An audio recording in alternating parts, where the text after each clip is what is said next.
बंधुओं, स्वागत है आप सभी का पारस चैनल की विशेष प्रस्तुति श्रृंखला में, जिसमें आप लगातार 4 कड़ियों में अवलोकन कर रहे हैं मुरादाबाद की धन्य धरा पर परम पूज्य वात्सल्य मूर्ति आर्यका रत्न श्री सृष्टि भूषण माता जी एवं आर्यका श्री विश्व यशमती माता जी के मंगल आशीर्वाद और निर्देशन में आयोजित कार्यक्रम नारी संस्कार का शंखनाद, संस्कृति उत्थान में नारी की भूमिका सेमिनार, नारी धर्म और संस्कार। यह भव्य समारोह 4 एवं 5 अक्टूबर 2023 को रत्नत्रय Z28 मानसरोवर कॉलोनी मुरादाबाद में अत्यंत ही भव्यातिभव्य रूप से माता जी के पावन सानिध्य में संपन्न किया गया। दर्शकों, आज आप अवलोकन करने जा रहे हैं इस कार्यक्रम की द्वितीय कड़ी के विशेष अंश। बस मैं तो यही कहना चाहता हूं कि गौरव आपका बढ़ेगा, भले ही उनको आएगा, लेकिन गौरव नारियों का बढ़ेगा। ये सेशन नारियों के लिए था, क्योंकि फर्स्ट वुमेन और उसके बाद अब सेकंड सेशन भी होगा, उसके बाद थर्ड सेशन भी होगा, उसके बाद बहुत सारी बातें निकल के आएंगी। जब दो विचार मिलते हैं तो कुछ नया सृजन होता है। एक ही बात कहना चाहता हूं कि माता जी आज यहाँ आई हैं। आज से 23 साल पूर्व माता जी इस सड़क के उस पार तीर्थंकर Mahavir institute of management and technology के उद्घाटन के अवसर पर वहाँ पहुँची थी, और आज वो जहाँ तक भी पहुँचा है इंस्टीट्यूट, वो माता जी की कृपा है, माता जी का आशीर्वाद है। आज वो हमारे आवास पर पुनः है। अब आप सोच सकते हैं कि माता जी का आशीर्वाद ऐसे नहीं बढ़ता कि 2, 3, 4, 5, 6, 7, 8, 9, 10। माता जी का आशीर्वाद की स्पीड ऐसी नहीं है। माता जी के आशीर्वाद की स्पीड है 2 दूनी 4, 4 चौक 16, 16 चौका 64। तो इस तरह से माता जी का आशीर्वाद बढ़ता है। तो यह माता जी के इस चतुर्मास में बहुत सारा सोना और बहुत सारी चांदी बखेरी गई है, बिखरी है। अब अपना अपना नसीब है कि इसके दामन में कितनी जगह थी, उसने अपने दामन के हिसाब से उसको इकट्ठा किया है। इसी के साथ माता जी का आशीर्वाद हम सबको प्राप्त हो, ऐसे ही मिलता रहे। और माता जी दिवाली या उसके थोड़े दिन बाद तक यहाँ रुकेंगी। आप सब लोग जिस तरह से उसका लाभ उठा रहे हैं और आज भी जितनी भारी संख्या में यहाँ मौजूद हैं, मैं आप सबका बहुत बहुत धन्यवाद भी ज्ञापित करता हूँ। और माता जी के आशीर्वाद की हम सब जो अपेक्षा कर रहे हैं, निश्चित रूप से वो मिलेगा। पर मेरी बात का ज़रूर ध्यान रख लेना कि माता जी का आशीर्वाद उतना ही मिलेगा जितना आपके दामन में दम होगा, जितनी आप में काबिलियत होगी, जितने अपनी श्रद्धा होगी, जितना आप में भक्ति होगी, वही वो आपको मिलने वाला है। आप सोचो कि एक तरफ से गाड़ी चलेगी, गाड़ी दोनों तरफ से चलेगी। कुछ माता जी की माननी पड़ेगी आपको, और कुछ माता जी उसके बदले में आपको आशीर्वाद स्वरूप देंगी। इसी के साथ आप सब जो यहाँ आए, आपका बहुत बहुत धन्यवाद। सभी के लिए यहाँ इसके बाद वाली व्यवस्था भी है, तो सब उसको ग्रहण करके ही जाएं। पूज्य गुरुमा राम हैं तो पूज्य आर्यका माँ विश्वस्मती माता जी हनुमान की तरह उनके सदैव साथ रहती हैं, उनकी छाया बन करके। ऐसी पूज्य गुरुमा विश्वस्मती माता जी के चरणों में दोनों हाथों को जोड़िएगा, श्रीफल का आकार दीजिएगा और कहना कि हे गुरुमा, प्रभु तो मौन बैठे हैं, हमारा वास्ता क्या है? गुरुमा आप बतलाओ कि सच्चा रास्ता क्या है। ये परिवार में भी अगर हम एडजस्ट करना सीख लें, अगर कभी ये सोचे कि ये गुस्सा भी कर रहे हैं तो क्यों कर रहे हैं, आज हम पे ये चिल्ला रहे हैं तो क्यों चिल्ला रहे हैं। हो सकता है आज मार्केट में गए थे, आज व्यापार करने गए थे, तो आज दुकानदारी अच्छी नहीं हुई, आज व्यापार अच्छा नहीं चला। हम जब हमारे माइंड में एडजस्ट करने की भावना आएगी, कभी इन्होंने खाना अच्छा नहीं बनाया तो आपको भी एडजस्ट करना पड़ेगा कि हो सकता है आज बीमार है, हो सकता है आज मन अच्छा नहीं है, या हो सकता है कोई अंदर में प्रॉब्लम चल रही है। उस वक्त गुस्सा नहीं करना है, उस वक्त ये पूछना है, प्यार से बैठकर पूछना है। ये नहीं कहना कि तूने नमक नहीं डाला, ये कहना है कि आज क्या बात हो गई, तू क्यों उदास है, आज तू नमक डालना भूल गई है ना। जब प्यार से पूछोगे तो वो आपको प्यार से जवाब देगी। जब आप तने तने रहोगे तो वो क्या तुमसे कम है, तुम राणा प्रताप हो तो वो लक्ष्मीबाई है। और आजकल सबसे बड़ी बात है, कोई भी झुकना नहीं चाहता। मैंने एक बात कही थी, अगर आप झुकना सीख जाएंगे तो आप भरना सीख जाएंगे। बाल्टी झुकती है तो ही भरती है। आप एक्सेप्ट करो जीवन में आने वाली मुसीबतों को, जीवन में आने वाली कठिनाइयों को, जीवन में आने वाली परेशानियों को, अगर आपके शरीर में कोई प्रॉब्लम आई है, कोई व्याधि हुई है, तो आप एक्सेप्ट करो कि हाँ, हम क्या करते हैं, हमें कोई बीमारी हो गई, हे भगवान बीमारी हो गई, बीमार हो गए, बीमार हो गए, बीमार। क्या आप बीमार हो गए ये सोचकर स्वस्थ हो सकते हो? क्या नहीं हो सकते। आपको एक्सेप्ट करना पड़ेगा कि मेरे किसी कर्म के उदय से मुझे ये बीमारी आ गई है। अब एक्सेप्ट करो, और एक्सेप्ट करने के बाद वो कैसे सही होगी इस दिशा में कदम बढ़ाओ। ऐसे ही उसके अलावा अगर बीवी तेज आ गई है तो आ गई है, अगर पति तेज है तो है, अब तुम्हें एक्सेप्ट करना है। अब उसे बदल, भारतीय संस्कृति में बदलने की कोई वो नहीं है ना। वो चलो ठीक है, एक बात हो जाए, कुछ ऐसा हो जाए कि कुछ ऐसा भी करना पड़ जाए, अगर है तो है, उसे एक्सेप्ट करो, लेकिन एक गुंजाइश तक कोशिश करो, हम जहां तक एडजस्ट कर सकते हैं। लेकिन एडजस्ट करने का मतलब ये भी नहीं है कि तुम बाल्टी को इतना भी मत झुकाओ कि वो पूरी डूब जाए, फिर निकल ही ना पाए, ऐसा भी नहीं मैं कह रही। लेकिन हाँ, हमें प्रयास जरूर करना चाहिए एक्सेप्ट और एडजस्ट करने का, क्योंकि हम जैसे परिणाम रखेंगे वैसे ही हमारी गति आगे होने वाली है। हमने पूरे पिछले जन्म में कुछ ऐसे कर्म किए थे, अगर हम आगम से जुड़ने का प्रयास करें तो हमने पिछले जन्म में ऐसे कुछ कर्म किए थे जिसके कारण ये संयोग हमारे जीवन में बना है। हमारे ही कर्मों के कारण हमें ये संयोग मिला है, और अगर हम दोबारा से वही सब संकलेश करना शुरू कर देंगे तो दोबारा से हमें यही संयोग मिलना शुरू हो जाएंगे। तो हमें प्रयास करना है कि हम इन संयोगों को से कैसे बचे, कैसे दूर होए। क्योंकि किसी ने बड़ी सुंदर बात कही है, चित्र सबके एक से, बस पेंटर अलग अलग हैं।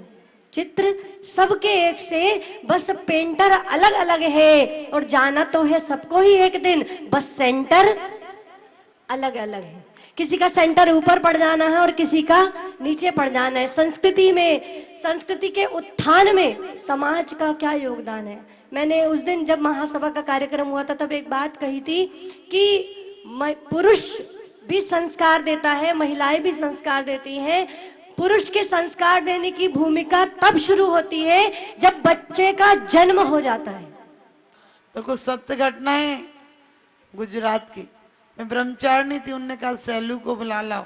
मुझे समझ में नहीं आया, मैंने उसके बच्चे से कहा तेरी मम्मी सालू को बुला रही। अब मैं भूल गई सैलू सालू में, तो वो कुत्ते को लेकर पहुंची, बोली कुत्ते को नहीं तेरे पापा को बुला रही। मैंने कहा मतलब, तो बोली नहीं इसको सालू कहती हूँ, उसको सैलू कहती हूँ।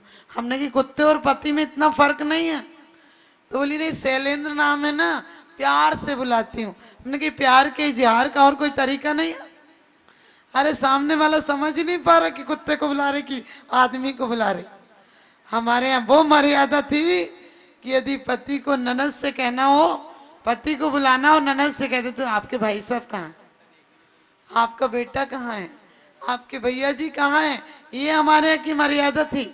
अभी भी घरों में मर्यादा लाओ, मैं कहती हूँ कल से तुम्हारे घर स्वर्ग हो जाएंगे।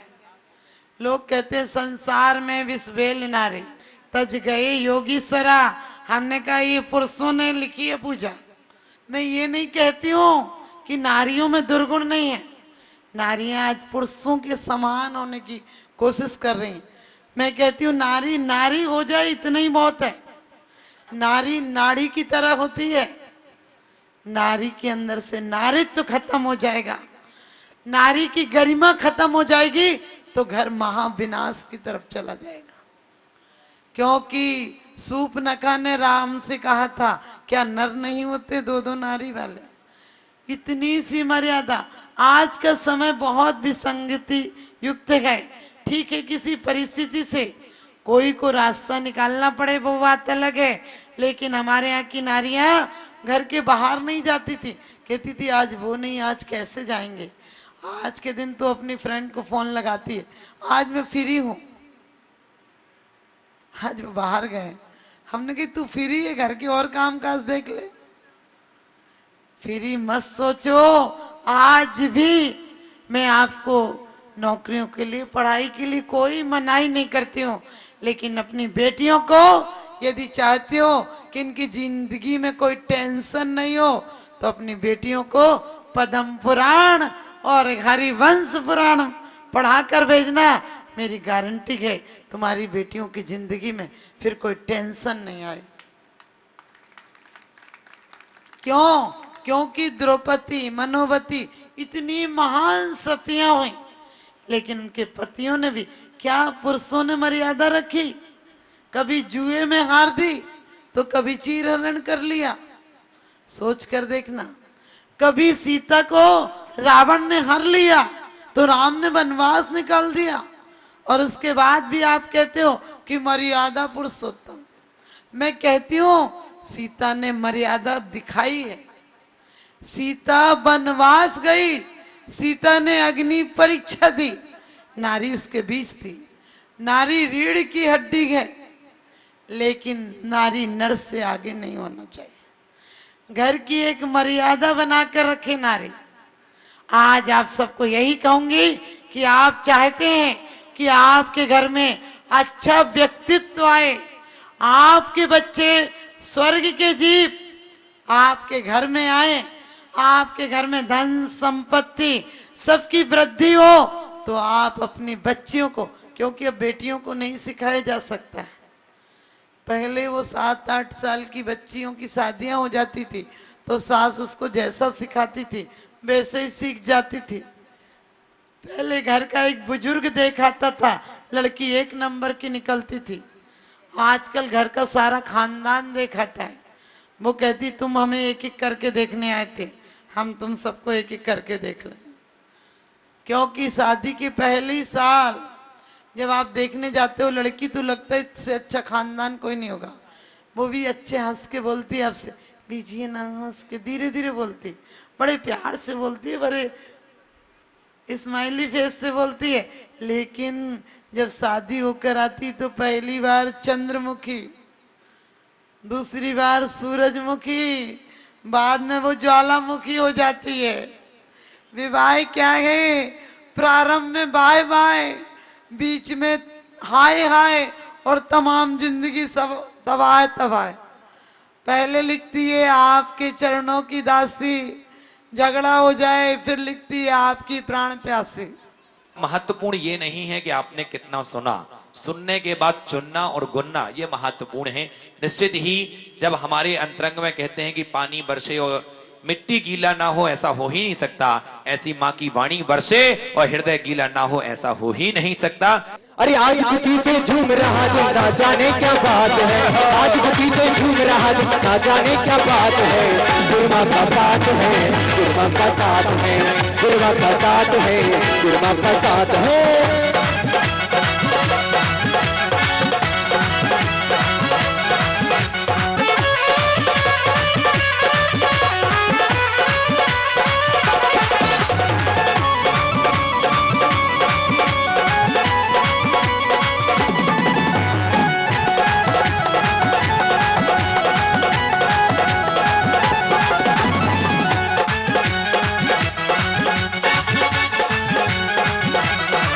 बैरागी ऊपर वसुरागी, तुझे हम मिलके मनाएंगे।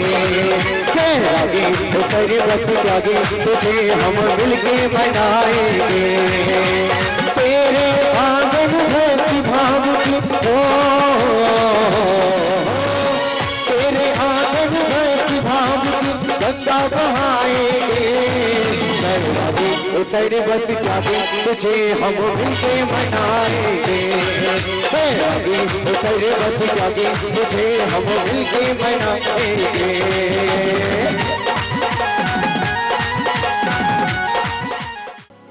है सार भरा प्याला, अमृत का पान करो, नवकार करो शरणा, भव भव के ताप हरो। है सार भरा प्याला, अमृत का पान करो, नवकार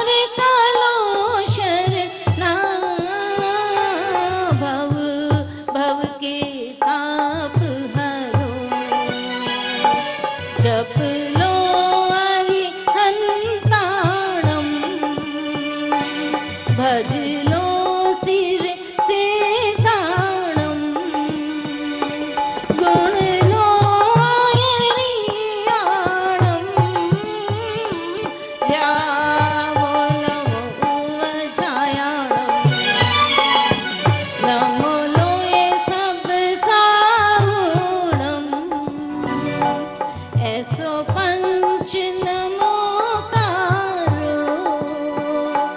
मंगलाणां शीर्ष।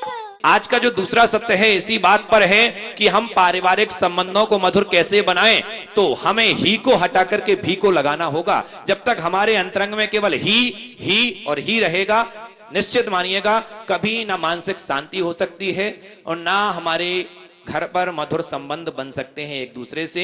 हम जब भी लगाना प्रारंभ करेंगे, हम ये कहेंगे हाँ हम भी सही बोल रहे हैं और आप भी अपनी दृष्टि से सही बोल रहे हैं। जब भी लगेगा ना तो दूसरे दोनों को संतुष्टि होगी। यदि हम कहेंगे नहीं हम ही सही बोल रहे हैं, तो सामने दूसरा जो है वो व्यक्ति कहीं ना कहीं मानसिक रूप से उसको दुख होगा, और जब दुख होगा इसका मतलब है कि कहीं ना कहीं हम ऐसा। इसलिए भगवान महावीर का जो दर्शन है, जैन दर्शन, वो बात करता है कि हम ही की नहीं भी की बात करें। और भी की शुरुआत यदि हमने कर दी, क्योंकि 3 के आगे जब 6 होता है तो 36 का आंकड़ा होता है, और 63 का आंकड़ा जब 6 के आगे 3 होता है तो 63 का आंकड़ा होता है। ही से भी की ओर तक मिले बढ़े सब लोग, और 6 के आगे 3 हो विश्व शांति का योग। इसलिए आज वही बात करना है कि हम कैसे हम घर पर रह रहे हैं।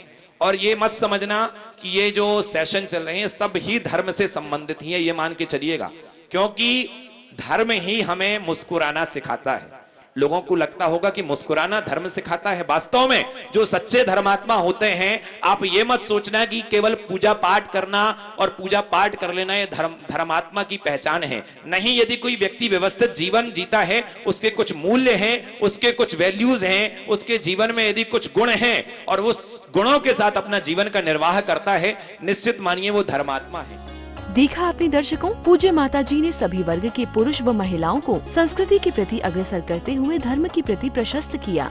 दर्शकों, आज के लिए इतना ही। अब समय हो चला है आपसे विदा लेने का। हम कल पुनः हाजिर होंगे आपके समक्ष इसी श्रृंखला की तृतीय कड़ी के साथ इसी समय। तब तक के लिए दीजिए आज्ञा। जय जिनेंद्र।